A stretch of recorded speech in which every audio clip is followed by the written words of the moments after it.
Today I'm here doing mini med school. It's a med camp and we go through and we do a lot of talks on just all different fields of medicine to kind of help us decide what we want to do.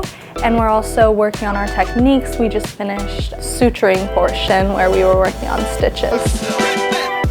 My favorite has just been being able to connect with the different doctors and being able to have time to just talk to them and really honing in on what exactly I want to do in the vast field of medicine.